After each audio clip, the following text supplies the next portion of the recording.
Who's ready to be called up for military service to fight on the front line?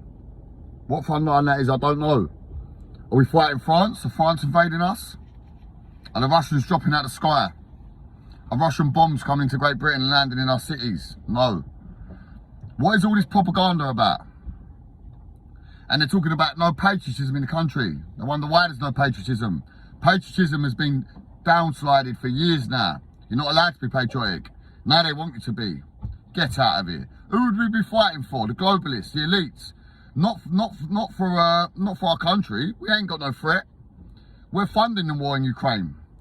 Hopefully Trump comes into power and ends the war in Ukraine and ends the war in Gaza. Do you know what I mean? It's all corruption, yeah? It just does my head in because it's putting fear into people, all up from young to old, yeah?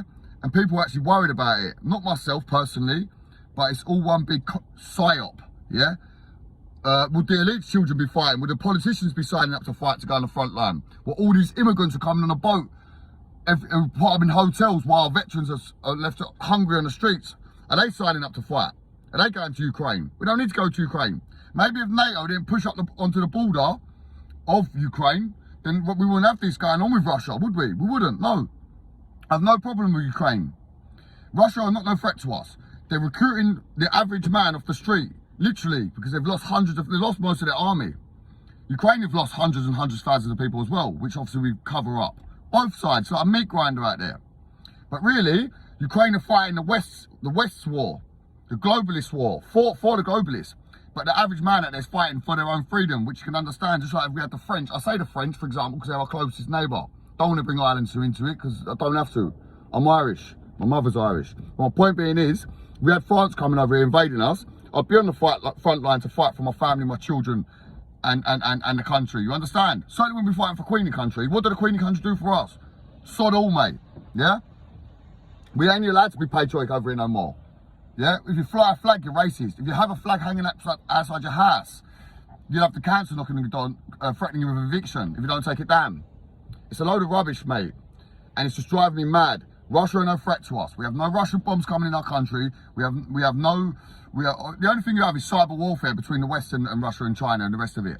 But if Trump comes into power, and it will make Zelensky, whatever his name is, do a deal with Russia. Simple. It is what it is. It's the only way for peace, because the Russians ain't going to give up, are they? They're going to keep it constantly pumping.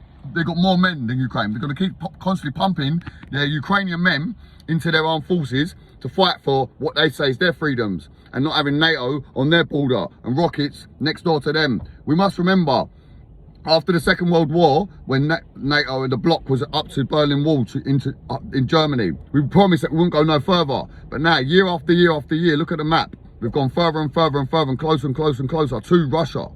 So who's the aggressor? Is it the West? Is it Russia? You tell me.